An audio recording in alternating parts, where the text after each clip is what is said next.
Hi everyone, welcome back to my channel. I hope you all are doing good. This is our part number 3 of fingerprint and other impressions. तो इस particular part में हम ridge characteristics की बात करेंगे और ये भी बात करेंगे कि फिंगरप्रिंट्स का लोकेशन कहाँ मिलता है और कैसे हमें फाइंड आउट करना पड़ता है.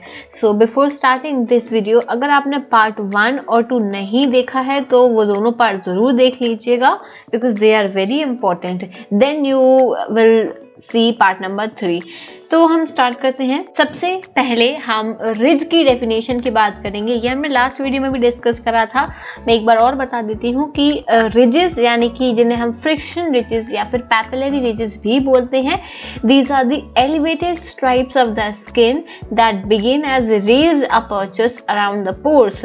इस तरीके से मैंने एक स्ट्रक्चर बना के आपको बताया था कि इस तरीके के पोर्स से बने हुए होते हैं ये रिजेस. ठीक है, ये इस तरीके के ये पोर्स होते हैं, स्वेट ग्लैंड्स होते हैं. इनसे कंटिन्यूस स्वेट जो है वो रिलीज होता रहता है. किस लिए? जैसे कि ग्रिप बनी रहे. तो दीज आर दी रिजेस. ये सब रिजेस हैं. ये जितनी भी आप लाइंस देख रहे हो, these all are what, these are ridges. अब हम देखो मैंने आपको बताया था कि रिज का फॉर्म हो जाती है, रिज का फॉर्मेशन या फिंगरप्रिंट का फॉर्मेशन हो जाता है जब बर्थ के पहले से, बिफोर बर्थ. ठीक है, बर्थ के पहले ही यहाँ पर रिजेस का फॉर्मेशन जो है वो हो जाता है. तो वो यहाँ पे आप देखो, ये बेसिकली स्किन की मैंने लेयर्स बताई हैं. मैंने लास्ट वीडियो में समझाया है. तो अगर आपको नहीं पता है तो आप एक बार लास्ट वीडियो देख लेना. तो दो चीज़ें याद रखनी है आपको, रिजेस एंड फरोज. तो ये जो अपलिफ्टेड पार्ट है इसको हम रिज बोलते हैं. ठीक है, ये सारी रिजेस हैं. और ये जो बीच का पार्ट है इसको हम बोलते हैं फरोज. अब हम देखते हैं रिज कैरेक्टरिस्टिक्स जो हमें मेनली कवर करने हैं इस पर्टिकुलर वीडियो में. बहुत ध्यान से देखना. पर्टिकुलर हमें क्या होता है, फिंगरप्रिंट्स तो हमें मिल गए. ठीक है, हमने जो है वो सीन ऑफ क्राइम से फिंगरप्रिंट्स कलेक्ट कर लिए.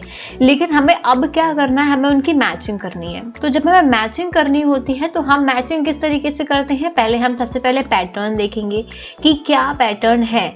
वर्ल है, आर्क है, लूप है, कौन सा पैटर्न है हम वो चेक करेंगे. पैटर्न देखने के बाद में हमें उसमें रिज कैरेक्टरिस्टिक्स देखने हैं. क्या देखने हैं? Ridge characteristics. क्योंकि हमें वो मैच करने होते हैं. मिनिमम 10 कैरेक्टरिस्टिक्स जो है वो अगर मैच हो जाते हैं, ठीक है, कंपैरिजन के टाइम पर अगर आपके रिज कैरेक्टरिस्टिक्स 10 मैच हो जाते हैं तो वो फिंगरप्रिंट मैच माना जाएगा कि ये दो फिंगरप्रिंट जो है, fingerprint A and fingerprint B, ये दोनों में 10 रिज कैरेक्टरिस्टिक्स हमें सिमिलर मिल गए हैं तो ये मैच हो जाएगा. पर्टिकुलर ये ऐसा जैसे मैंने 10 बताया. ठीक है, हर कंट्री का अपना अपना पर्टिकुलर ऐसा क्राइटेरिया फिक्स है. किसी का 20 होगा, किसी का 15 होगा, किसी का 12 होगा, किसी का 10 होगा. तो इस तरीके से सबका अपना अपना क्राइटेरिया जो है वो फिक्स है. तो इंडिया का भी एक पर्टिकुलर क्राइटेरिया फिक्स है. वो आप लोग मुझे आइडेंटिफाई करके कमेंट सेक्शंस में बताओगे कि इंडिया में कितने रिज कैरेक्टरिस्टिक्स जो है वो कंसिडर किए जाते हैं कंपैरिजन के टाइम पर. Is that clear? चलो अब हम देख लेते हैं कि रिज कैरेक्टरिस्टिक्स कितने तरीके के हो सकते हैं. तो सबसे पहला है bifurcation.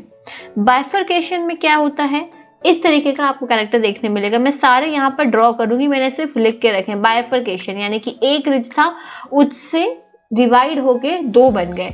So this is called bifurcation. फिर आता है ब्रिज. नाम से ही समझ में आ रहा है कि इस तरीके का ब्रिज का फॉर्मेशन करेगा. तो ये हो गया ब्रिज. तीसरा आता है डॉट. तो सिर्फ डॉट दिखेगा आपको, ऐसा रिज है तो इस तरीके से आपको सिर्फ डॉट देखने मिलेगा. फिर double bifurcation. What is double bifurcation? ये ऐसा जा रहा था, यहाँ से भी बाइफरकेटेड है और फिर यहाँ से भी बाइफरकेटेड है. So this is double bifurcation. फिर आता है अपोज्ड बाइफरकेशन. अपोज्ड बाइफरकेशन में क्या होगा, यहाँ से बाइफरकेटेड है और यहाँ से भी बाइफरकेटेड है. So this is what we call as opposed bifurcation. फिर आइलैंड. आइलैंड कैसा होगा, जैसे हमने डॉट बनाया था ना, लगभग वैसा ही है. लेकिन अब क्या है, आइलैंड है तो आइलैंड थोड़ा सा बड़ा होगा. ये आइलैंड है. ठीक है. हुक कैसा होगा, हुक यानी इस तरीके का स्ट्रक्चर, बस ये हुक है, सिंपल. लेक. अब लेक का स्ट्रक्चर क्या होगा, लेक ऐसा होगा, देखो ये लेक है. This is what we call lake. या फिर इसको हम एनक्लोजर भी बोलते हैं. क्या बोलेंगे हम इसको? एनक्लोजर भी बोलते हैं.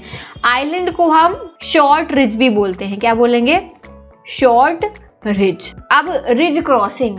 रिज क्रॉसिंग क्या होता है कि रिज आपस में क्रॉस कर रही है, वो रिज क्रॉसिंग हो गई, ये ऐसा और ये ऐसा, simple ridge crossing. Ridge ending क्या होता है, ये खत्म, रिज एंड हो गई, रिज एंडिंग कहलाएगी ये। फिर ट्राइफर्केशन, अब जैसे बाइफर्केशन था तो उससे ही आपको अंदाजा लग गया होगा, ट्राइफर्केशन में 3 होंगे, तो ये हो गया आपका ट्राइफर्केशन। फिर इसके बाद में अपोज्ड बाइफर्केशन, अपोज्ड बाइफर्केशन इसे रिज एंडिंग भी बोलते हैं, एक ऐसा भी होता है अपोज्ड बाइफर्केशन। क्लियर है? तो ये इतने कैरेक्टरिस्टिक्स हैं। इसके अलावा भी और भी कैरेक्टरिस्टिक्स होते हैं, बहुत सारे ऐसे कैरेक्टरिस्टिक्स हैं। मेन कैरेक्टर जो हमें देखने मिलते हैं वो यही कैरेक्टर्स हैं। Is that clear? अब ये हमारे हो गए रिच कैरेक्टरिस्टिक्स जो आपको याद रखने हैं। यहाँ पे आप ये डायग्राम देख सकते हो, इस डायग्राम में बहुत अच्छे से मेंशन है कि क्या क्या है। एक बार हम फिर से इसमें रिपीट कर लेते हैं। मैंने आपको बताया डॉट, फिर bifurcation, double bifurcation, opposed bifurcation, trifurcation, ridge ending, ridge crossing, enclosures और लेक, शॉर्ट रिजेस और आइलैंड्स, स्पोर्स और हुक्स, ब्रिजेस, डेल्टा रिजेस, ये नया है, डेल्टा रिजेस मैंने नहीं बताया था, ये देखो डेल्टा रिजेस। फिर आई रिज, ये आई जैसा दिख रहा है ना, आई रिज। फिर एनक्लोजर रिज, ये नई चीजें देखने मिल रही है, देखो एनक्लोजर रिज। फिर स्पेशलिटी रिज, ये भी एक तरीके का रिज है। इसके बाद मैं यहाँ पर ये core and loop ridge, core and loop ridge ये भी मेंशन है। तो ऐसे ही कैरेक्टरिस्टिक्स हैं, बहुत सारे कैरेक्टरिस्टिक्स होते हैं, उनको मैच किया जाता है। मैग्नीफाइंग ग्लास का यूज करके हम जो है रिजेस में कंपैरिजन करते हैं। अब बात करेंगे हम कि फिंगरप्रिंट्स को हम लोकेट कैसे करेंगे। हम देखो, अगर आप इन्वेस्टिगेटर हैं और आप जाते हो कहाँ पर, आप पहुंच जाते हो क्राइम सीन पर, ठीक है, सीन ऑफ क्राइम पर आप पहुंच जाते हो। अब सीन ऑफ क्राइम पर एक फिंगरप्रिंट तो होगा नहीं, या सिर्फ क्रिमिनल का फिंगरप्रिंट तो होगा नहीं। उस पर्टिकुलर घर में जितने लोग रहते हैं, जितने लोग आते जाते हैं, सभी के फिंगरप्रिंट्स होंगे, इंक्लूडिंग क्रिमिनल ऑल्सो। क्रिमिनल के भी हैं, सभी के हैं, फैमिली मेम्बर्स के हैं, वहाँ पे जो काम करने आते होंगे उनके होंगे, जो उनके रिलेटिव्स होंगे उनके भी होंगे। बट हमारा इंटरेस्ट का क्या है, हमारे इंटरेस्ट का फिंगरप्रिंट तो सिर्फ और सिर्फ क्रिमिनल का फिंगरप्रिंट है ना। तो हमें ये आइडेंटिफाई करना बहुत ज़रूरी है कि हमें सभी के फिंगरप्रिंट नहीं कलेक्ट कर लेने, क्योंकि हमें वहाँ पर हंड्रेड्स ऑफ फिंगरप्रिंट मिलने वाले हैं, पर हमें सारे नहीं चाहिए। हमारा फोकस होना चाहिए सिर्फ हमारे इंटरेस्ट ऑफ फिंगरप्रिंट पर, हमारा इंटरेस्ट है क्रिमिनल या सस्पेक्ट का फिंगरप्रिंट, ठीक है। तो जब भी कोई क्रिमिनल क्राइम करता है तो वो बहुत सारी चीज़ों को टच करता है, ठीक है। तो हमें सबसे पहले क्या करना होगा, एज अ इन्वेस्टिगेटिंग ऑफिसर आपको रिकंस्ट्रक्ट करना होगा उस पर्टिकुलर क्राइम को, ठीक है। जब हम रिकंस्ट्रक्ट करेंगे तो उससे हमें एक ये आइडिया मिल जाएगा कि जो आपका कल्प्रिट है उसने किस किस आर्टिकल को टच किया होगा। तो हमें पॉसिबल आर्टिकल्स का पता चल जाएगा। किसका पता चल जाएगा? पॉसिबल आर्टिकल्स का हमें पता चल जाएगा। अब हमें पॉसिबल आर्टिकल्स मिल गए, ठीक है। अब एक बहुत इंपॉर्टेंट चीज आपको क्या याद रखनी है, आपको हमेशा ग्लव्स पहन के काम करना है। क्यों? अगर आप ग्लव्स नहीं पहनोगे और उस टाइम पर रिकंस्ट्रक्ट करोगे तो आपके खुद के फिंगरप्रिंट्स भी वहां पर आ जाएंगे, है ना। फिर आपको अगला काम क्या करना है कि आपको दूसरे एविडेंसेस को प्रिजर्व करना है। ऐसा ना हो फिंगरप्रिंट ढूंढने के चक्कर में आप बाकी के एविडेंसेस जो है उनको बर्बाद कर लो, ठीक है। अब अगर वहाँ पे कोई भी पाउडर वगैरह है तो अवॉइड इनहेलिंग, आपको वहाँ पर कोई भी पाउडर वगैरह या किसी भी चीज़ को इनहेल नहीं करना है। फिर कोई भी चीज़ आपको सस्पेक्टेड लगती है तो उसका फोटोग्राफ ले लेना है, ठीक है। फोटोग्राफ हमने ले लिया। अब आपको क्या करना है, हमें इतना पता है, हमें क्राइम सीन ऑफ क्राइम को देख के समझ आ जाता है, एक हम आइडिया लगा लेते हैं कि क्रिमिनल किस रूट से आया होगा। तो हमारे इंटरेस्ट की चीज़ें क्या हैं? डोर्स, हमें डोर्स पर चेक करना है। फिर विंडोज़ चेक करेंगे, हम विंडोज़ के प्रिंट्स कलेक्ट करेंगे। डोर्स एंड विंडोज़ के बाद में हम क्या करेंगे, जितने भी नॉब्स हैं नॉब्स चेक करेंगे, भाई उसने नॉब खोला होगा, हैंडल पकड़ा होगा गेट खोलने के लिए, अलमीरा खोलने के लिए, कोई भी चीज़ खोलने के लिए। फिर ग्लास पेन्स, कोई ग्लास पेन है वहाँ पर, खिड़की से आया है, मान लो कांच की खिड़की थी तो वो हम चेक करेंगे। उसके बाद में लॉक्स चेक करेंगे, ताला उसने खोला है, तोड़ा है, कुछ भी करा है, ये सारी चीज़ें हमें चेक करनी है। ठीक है, ऐसे नहीं कि वहां पे खाना रखा था हम फूड पे फिंगरप्रिंट ढूंढ रहे हैं। फूड का क्या ही काम, कोई भी क्रिमिनल आके खाना थोड़ी खाएगा बैठ के। तो ये चीज हमें ध्यान रखनी कि हमें आलतू फालतू चीजों पे अपना टाइम वेस्ट नहीं करना है। जो हमारे इंटरेस्ट की चीज है और जो हमें लग रही है रिकंस्ट्रक्ट करने के पॉसिबल आर्टिकल से, हम सिर्फ उन पे काम करेंगे। ठीक है, मान लो व्हीकल्स हैं, किसी व्हीकल पे आपको डाउट है, कोई व्हीकल का केस है या कोई भी इस तरीके का मोटर व्हीकल वाला केस है, तो आप व्हीकल्स को चेक करोगे, उसके प्रिंट्स कलेक्ट करोगे। ठीक है, मान लो अगर ट्रेन में कोई भी मर्डर हुआ है, फॉर एग्जांपल हम जस्ट एक केस ले रहे हैं कि ट्रेन में अगर कोई मर्डर हुआ है तो डेफिनेटली जो कल्प्रिट होगा वो अपने सबूतों को मिटाने के लिए, ठीक है, एविडेंसेस को डिस्ट्रॉय करने के लिए या हैंड वॉश करने के लिए डेफिनेटली कहाँ जाएगा, बाथरूम के पास जाएगा या वॉशरूम में जाएगा, या वॉशरूम के पास वाला जो वहाँ पर वॉश बेसिन होगा वहाँ पर हाथ धोगा, तो वहाँ पर आपको प्रिंट्स मिल सकते हैं। इन जगहों पर जाके हमें सर्च करना है।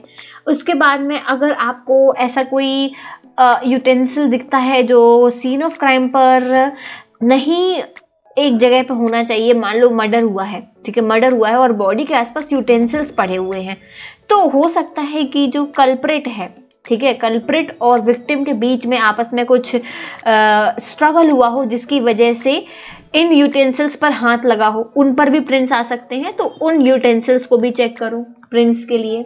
या कोई भी लेफ्ट ओवर ऑब्जेक्ट है, टॉर्च मिली है मान लो, वहां पर आपको प्रिंट मिल जाएगा। या कोई डॉक्यूमेंट मिला है, डॉक्यूमेंट इज वेरी इंपॉर्टेंट, मैं यहाँ पर लिखती हूँ डॉक्यूमेंट को। डॉक्यूमेंट क्यों इंपॉर्टेंट है, हो सकता है आपको सीन ऑफ क्राइम पर डॉक्यूमेंट मिले, ठीक है, और उसमें वो मान लो सुसाइड लेटर है। अब आपको क्या पता कि वो सुसाइड लेटर जिस पर्टिकुलर बॉडी आपको मिली है उसी ने लिखा है या वो सुसाइड लेटर किसी और ने लिखा है और जस्ट वो मर्डर केस था और उसको दिखाने के लिए सुसाइड बनाया गया है। तो डॉक्यूमेंट बहुत इंपॉर्टेंट हो जाता है, क्योंकि अगर किसी ने वो लिखा है तो डेफिनेटली उस पर आपको फिंगरप्रिंट्स मिलेंगे। तो डॉक्यूमेंट में से फिंगरप्रिंट्स लेना बहुत ज़्यादा इंपॉर्टेंट हो जाता है। अभी मैं आपको बताऊंगी नेक्स्ट जो सेगमेंट आएगा, पार्ट नंबर, ये कौन सा, थर्ड पार्ट है। फोर्थ में मैं प्राइमरी एंड सेकेंडरी क्लासिफिकेशन समझाऊंगी। फिफ्थ पार्ट में हम बात करेंगे कि फिंगरप्रिंट्स को डेवलप कैसे करना है। आपको नेकेड आइज से तो बहुत रेयरली है कि कोई फिंगरप्रिंट दिख जाए, फिंगरप्रिंट्स छुपे हुए रहते हैं। तो आपको हर ऑब्जेक्ट पे किस तरीके से फिंगरप्रिंट्स को डेवलप करना है वो मैं आपको अगले क्लासेस में, अगले लेक्चर्स में बताऊंगी। तो ये हो गया भाई, आपको डेड बॉडीज पर भी फिंगरप्रिंट्स मिल सकते हैं। ऑब्वियसली डेड बॉडीज पर फिंगरप्रिंट मिलेंगे तो आपको अलग अलग तरीके अपनाने होंगे डेड बॉडी से फिंगरप्रिंट प्रिजर्व करने के लिए। क्लियर हो गई? तो यही थी लोकेशन ऑफ फिंगरप्रिंट। सर्च करने के लिए भी आपको क्या करना पड़ेगा, सबसे पहले तो आपको टॉर्च का यूज करना पड़ेगा। टॉर्च नहीं हो रहा तो फ्लोरोसेंस लाइट का यूज करो, मैग्नीफाइंग लेंसेज का यूज करो। इन सारी चीजों का यूज करके आप यहाँ पर फिंगरप्रिंट्स को लोकेट कर सकते हो। So this was it. इतना ही आपको जानना है फिंगरप्रिंट्स के बारे में कि हमें फिंगरप्रिंट रिजेस क्या होते हैं, कैसे कलेक्ट करना है। नेक्स्ट वीडियो जो आएगा पार्ट नंबर 4, उसमें हम डिस्कस करेंगे कि प्राइमरी और सेकेंडरी क्लासिफिकेशन क्या है फिंगरप्रिंट्स का, जो कि बहुत ज़्यादा इंपॉर्टेंट हो जाता है। Is that clear everyone? कोई भी डाउट हो तो आप कमेंट सेक्शन में मुझसे पूछ लेना। Till then take care and thank you so much for watching this video. अगर आपने अभी तक सब्सक्राइब नहीं करा तो जल्दी से सब्सक्राइब कर दो चैनल को और अपने फ्रेंड्स में शेयर करना मत भूलना। सी यू सून, बाय बाय।